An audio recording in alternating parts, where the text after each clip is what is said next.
Some heavy themes in this one, heads up. So I reached 1,000 subs recently by the time I made this video, which is so surreal to me I don't even know how to absorb it. Like, to give you an example, I was planning on this being my 500 sub special. So like, thank you so much.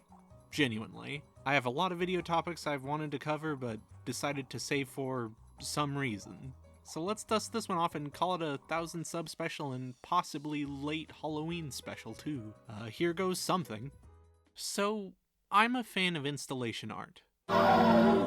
Specifically conceptual installation art. I feel like given the resources, I would absolutely become one of those insufferable art gallery ghosts that float around with a long cig holder and champagne flute.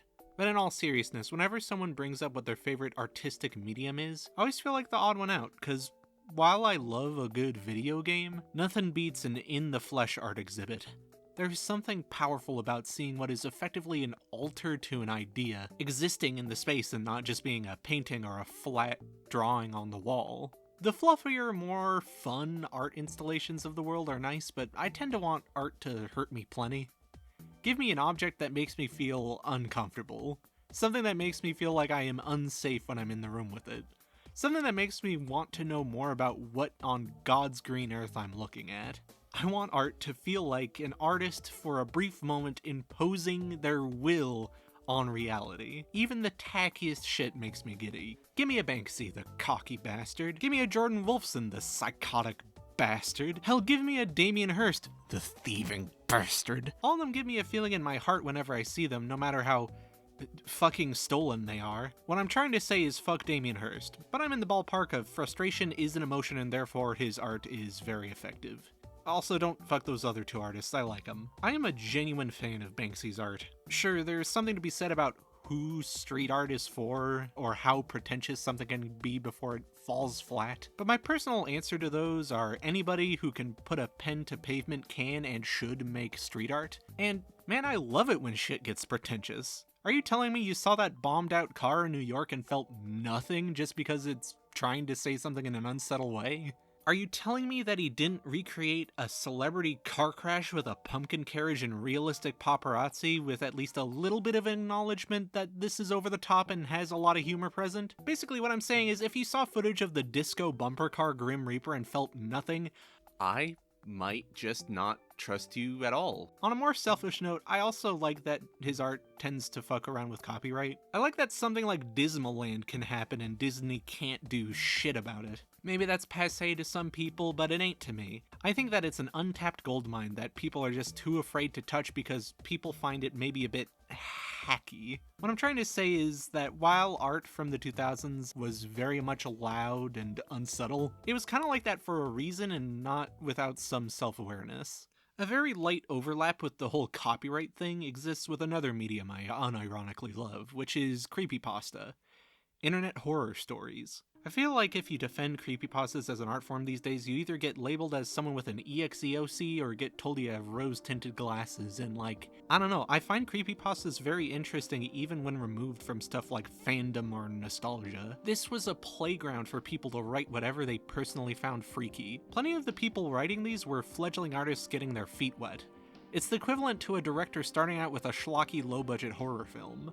Some were big hits, some were modest sensations, some have been reappraised as genuinely fun stories, some have been realized to be pretty stinky in retrospect.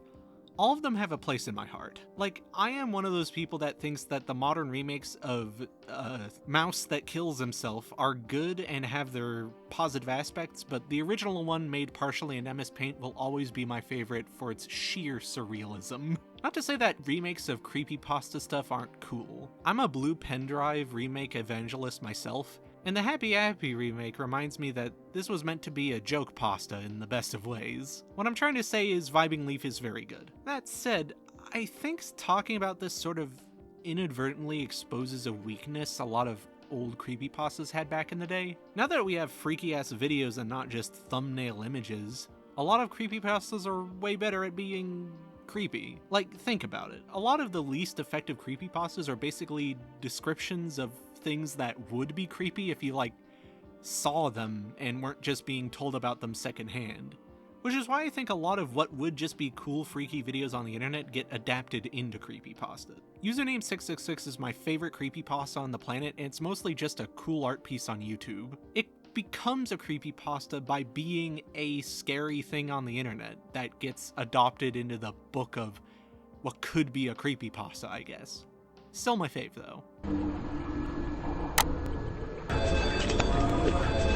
I think the closest thing we have to modern-day creepypasta is analog horror stuff. Another genre that also somehow ends up in the ballpark of criticized as if released in theaters and in reality is just a really cool art project by a handful of people. I don't know, I just think that there are some times where being super overt and freaky works.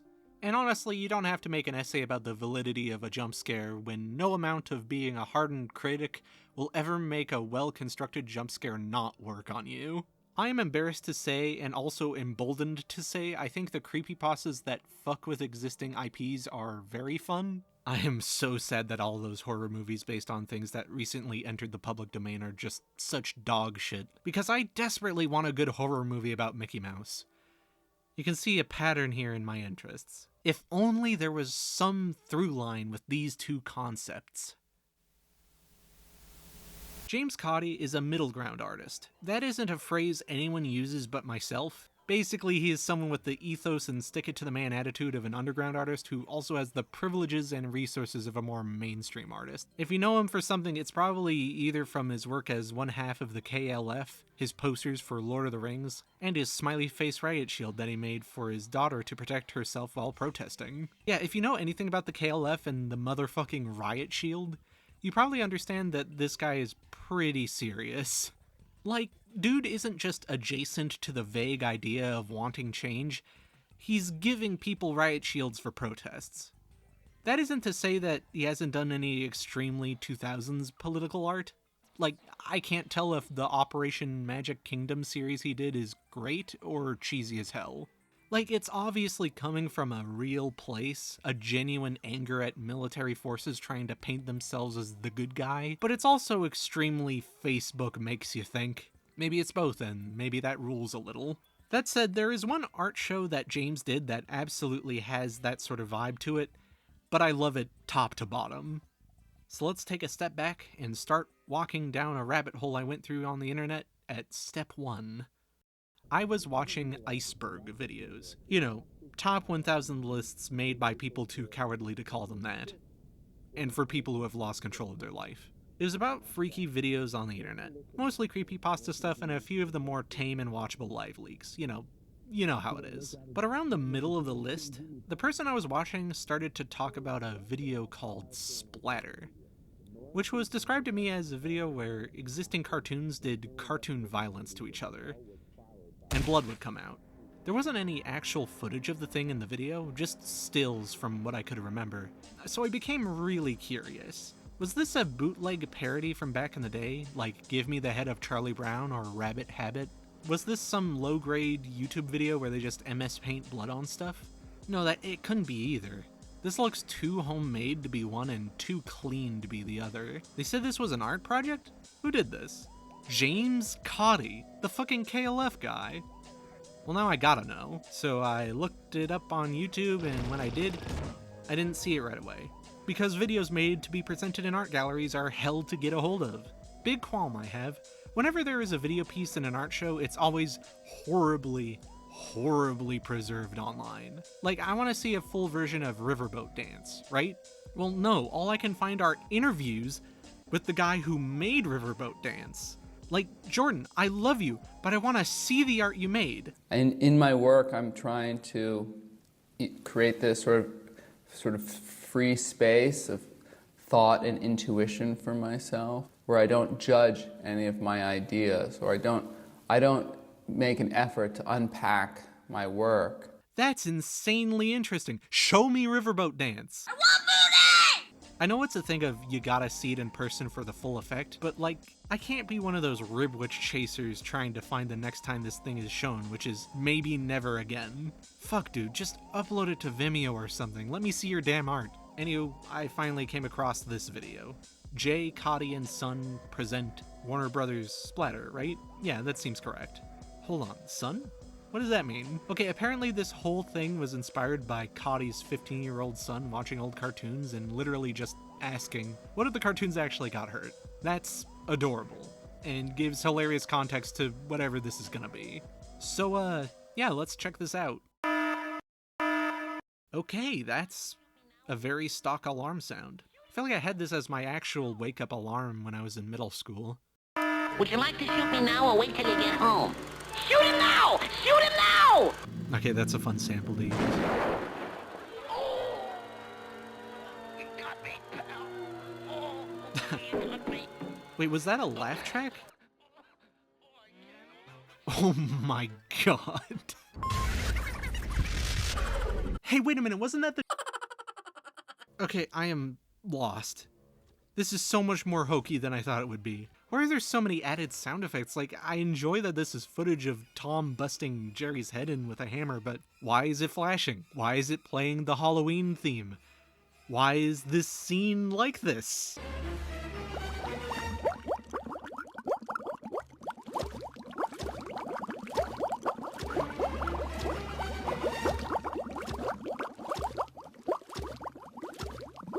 This is amateur hour. What is this? Oh, okay, now we have... I'm speechless.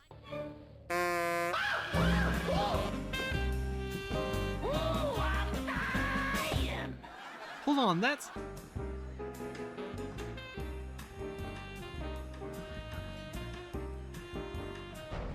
Twins! Please. So, that has revealed to me that that is a stock jazz song. It fits what I'm looking at, but what am I looking at? This looks like the end. Oh, I can't hold out much longer. I'm all washed up. Huh.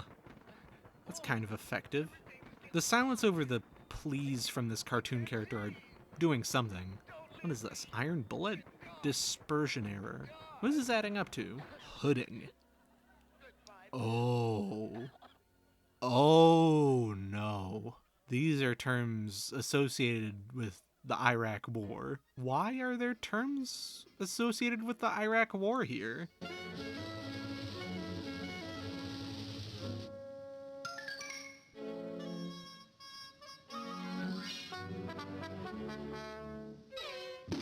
Oh my god, that rules! I had that episode on DVD as a kid, and seeing it in this thing is honestly cool. Was that the Team Fortress 2 critical hit noise? Kinda. Okay, that was kind of not what I expected it to be at all. That was just...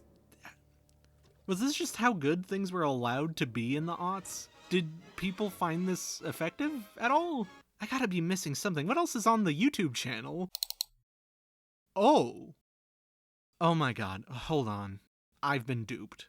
This isn't the actual version of Splatter. It's an edit of Splatter, made by what seems to be one of those CreepyPasta video adaptation channels.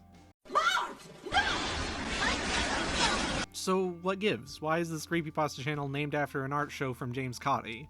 Guess I could check the channel description. It was in 2008 when James Cotty, a well-known British artist, presented his exhibition Splatter in a London gallery. The work featured on Splatter was a pretty blunt. Next ranges from images and sculptures to a video mounted by James Cotty himself that does not have any waste. Any waste? Okay, I came out the other end with net zero information.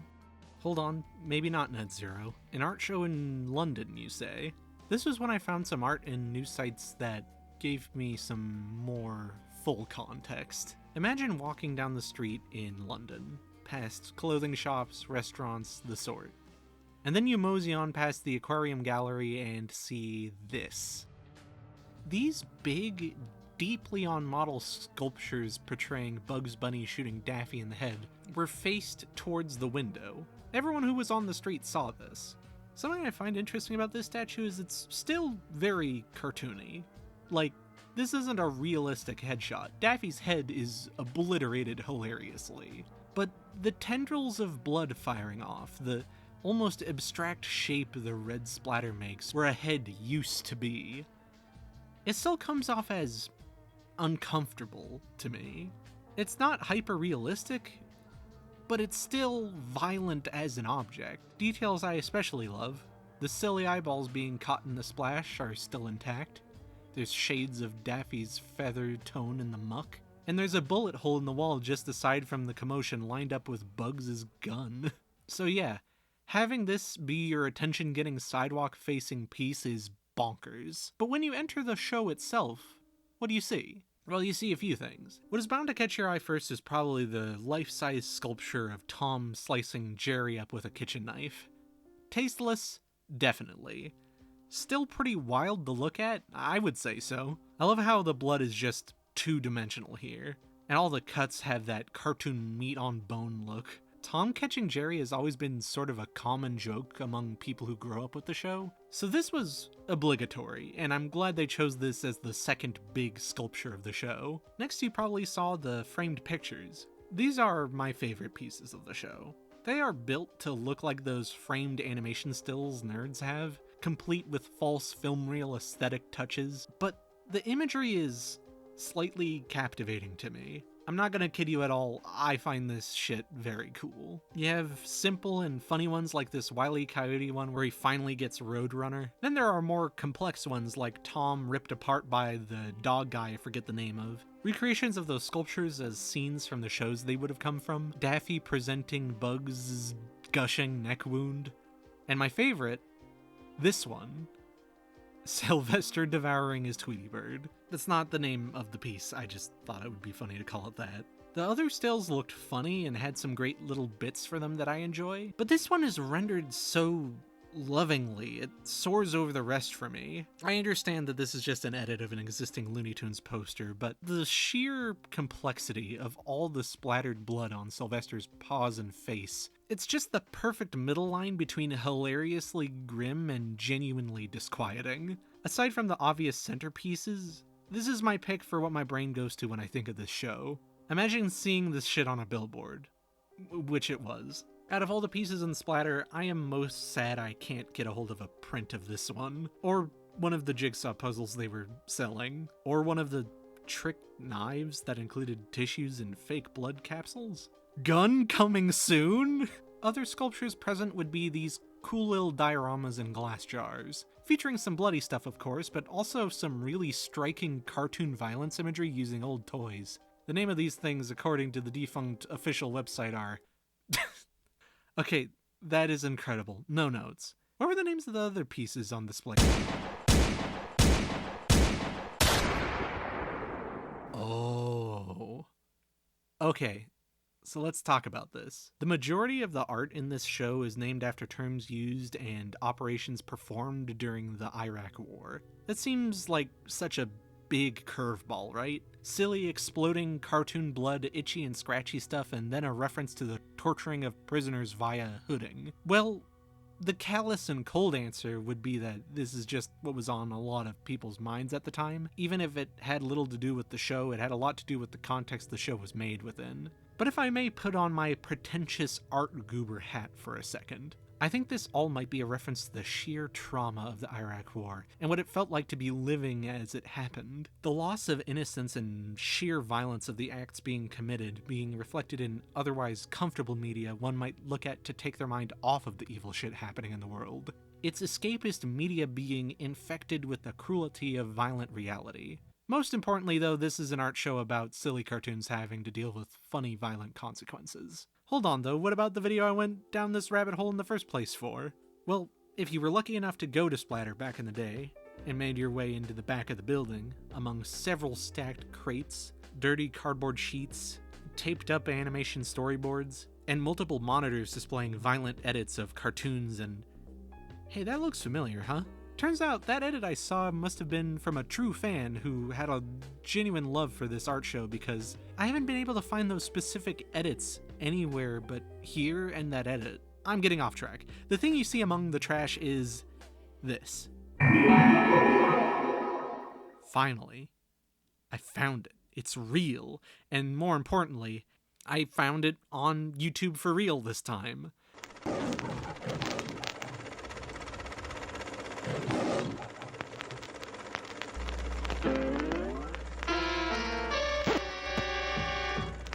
I'm not going to do a play-by-play of this, mostly because if you can, I think you should watch this yourself, link in the description. But if you're too squeamish, here's a general overview. The video aspect of the art show Splatter is very fun and fucked up. Some edits are better than others, but overall it's a grand show of insane consequences. The first half of this video is mostly recreations of the 2D art we went over, with simple animation added. But after that, there are a few choice bits that I love. For one, an edit of Jerry repeatedly bashing into this fake doorway with added subtle blood specks. That is actually very effectively edited in. They made it look like it was genuinely a part of the animation of the cartoon, and the music cutting out afterwards to a choppy animation of the Tweety piece is just... It works very well to sell the vibe of this whole project. After that, though, there's a second intro, and I think some of the most interesting stuff in the whole short is here. You get a bloody rendition of that famous Rabbit of Savelli short. I don't know if I'm saying that right. Oh, ouch, ouch, oh, ouch, oh, ouch! You also get a lot of famous dark moments from Looney Tune and Tom and Jerry shorts recreated with added blood. Some better rendered than others. But there's one moment that kind of extremely stuck with me. First, there's this bit with the TV color bars bleeding from the red bar outwards. It's a cheap effect, but part of me feels like if this was made a bit later with a bit more of a liquidy spreading effect, it would be a little more effective, especially given what comes afterward. I will just go ahead and play this next bit unedited.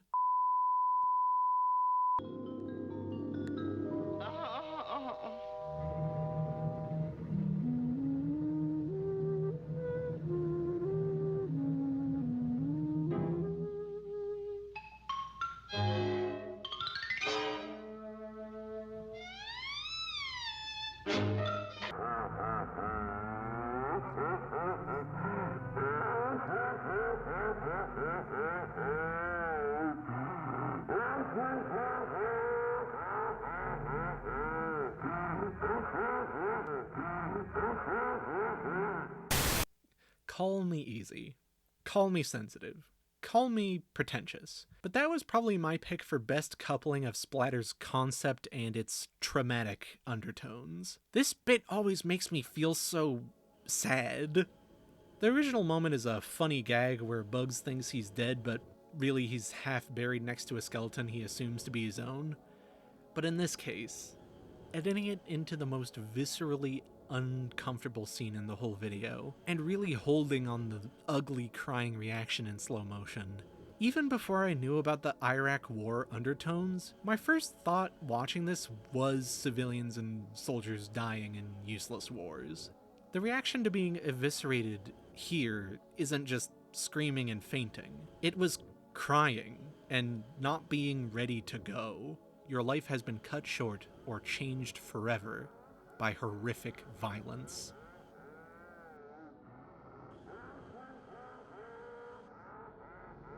And then we get the bowling scene where Tom gets crushed by the pin setter. I think the tone of this short is absolutely back and forth, but I'm overall a big fan. If I wasn't a pumpkin-headed little goober at the time, I would have paid for a flight to London just to see this. So yeah, great art show.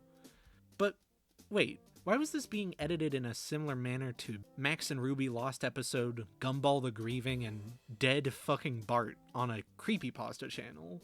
Well, get ready for me to blow your mind, because when you look up WB Splatter on Google Images, you do in fact see a lot of the art show. But if you dig deeper, you might find this kind of stuff.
This is when I went from being fascinated to being fascinated to the revenge.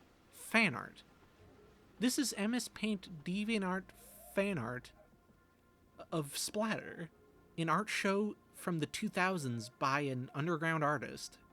I'm not one of those stupid dipshits that says, ooh, cringe when someone expresses themselves by a means like this. If something got me to make something, that's something. It's not anybody's place to look at a neurodivergent person's Sonic.exe and say it sucks when it's just someone having fun making a character for fun. Have whimsy, damn you. I think I'm just surprised, is all. Like, it's not the MS Paint violence throwing me, not at all. When I was little, I was fucking obsessed with death and blood and stuff even before I was terminally online. I couldn't deal with horror movies and my neighbor Totoro gave me nightmares, but I liked creepy stuff, so I could watch Spirited Away just fine. I think it's more that this is a Banksy-era art show commenting on the Iraq War, and people probably just know it as some freaky video on the internet.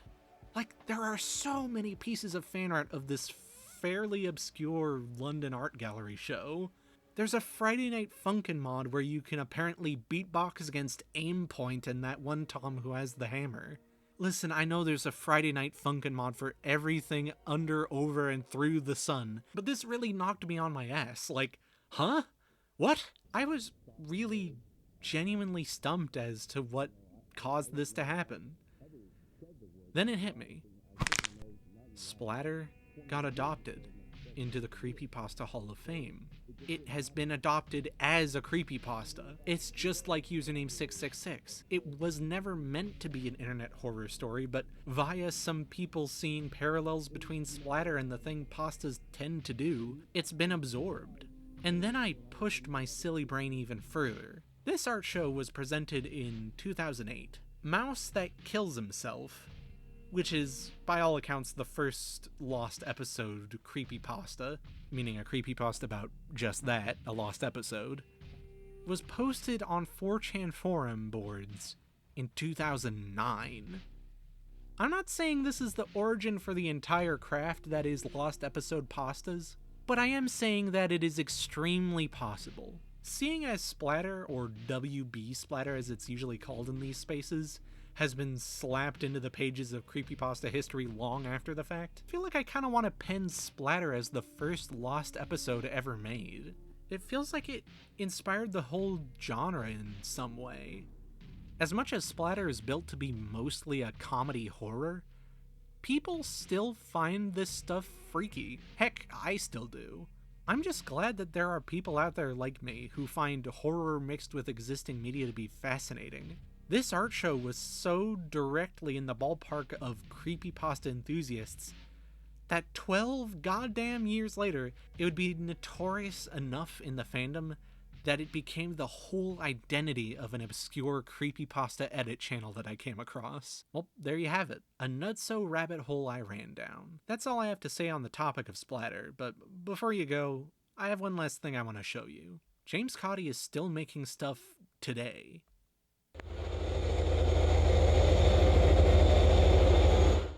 This is Aftermath Dispersion Principle, or ADP for short.